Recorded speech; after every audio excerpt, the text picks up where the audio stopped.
పెళ్ళైనా పండగైనా వేడుక ఏదైనా పట్టుచీరల ప్రత్యేక వేదిక వారాహి సిల్క్స్.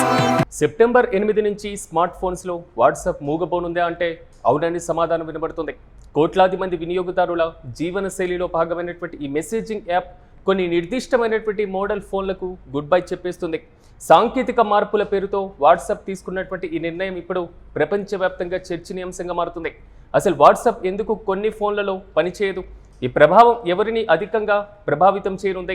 మీ ఫోన్ కూడా ఈ జాబితాలో ఉందో లేదో తెలుసుకోవడం ఎలా వంటి అంశాలను పరిశీలిస్తే ప్రధానంగా ప్రపంచవ్యాప్తంగా ప్రస్తుతం 270 కోట్లకు పైగా యాక్టివ్ యూజర్లు వాట్సాప్ను వాడుతున్నారు.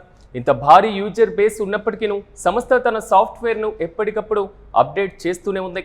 అయితే ఈ అప్డేట్ సరికొత్త సెక్యూరిటీ ఫీచర్లు, ఎండ్ టు ఎండ్ ఎన్స్క్రిప్షన్ వంటి రక్షణ కవచాలతో వస్తాయి. పాత తరం ఆండ్రాయిడ్ 5.0, 5.1 వంటి ఆపరేటింగ్ సిస్టమ్స్ ఈ స్థాయి భద్రతను తట్టుకోలేవు.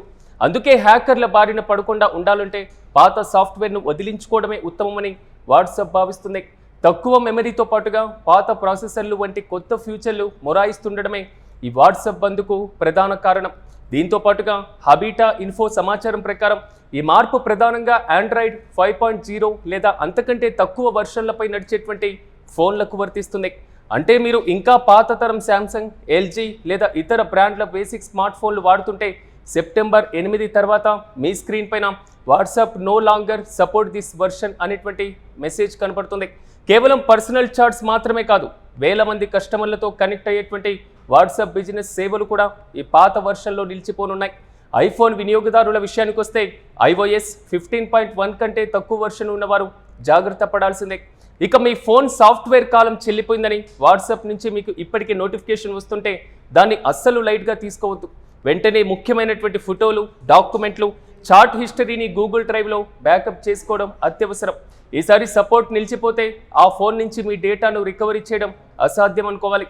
అయితే అప్డేట్ చేసేటువంటి అవకాశం ఉంటేనే వెంటనే సాఫ్ట్వేర్ను ఆండ్రాయిడ్ 6.0 లేదా అంతకంటే పై వర్షన్కు మార్చుకోండి. లేని పక్షంలో కొత్త సాఫ్ట్వేర్కు మారడమే ఏకైక మార్గం. ఇక సాంకేతికత ఎంత వేగంగా మారుతుందో సైబర్ నేరాలు కూడా అంతే వేగంగా పెరుగుతున్నాయి. పాత ఫోన్లలో సెక్యూరిటీ లూప్ హోల్స్ ద్వారా యూజర్లు డేటా చోరీ అయ్యేటువంటి అవకాశం ఉండేది. ఈ ముప్పును ముందే పసిగట్టినటువంటి మెటా సంస్థ వినియోగదారుల ప్రయోజనాల కోసమే ఈ కఠినమైనటువంటి నిర్ణయం తీసుకుంది. కాబట్టి కాలం చెల్లినటువంటి సాఫ్ట్వేర్లను వదిలేసి సురక్షితమైనటువంటి సరికొత్త డిజిటల్ ప్రపంచంలోకి అడుగుపెట్టడం మీ వ్యక్తిగత భద్రతకు ఎంతో మేలు.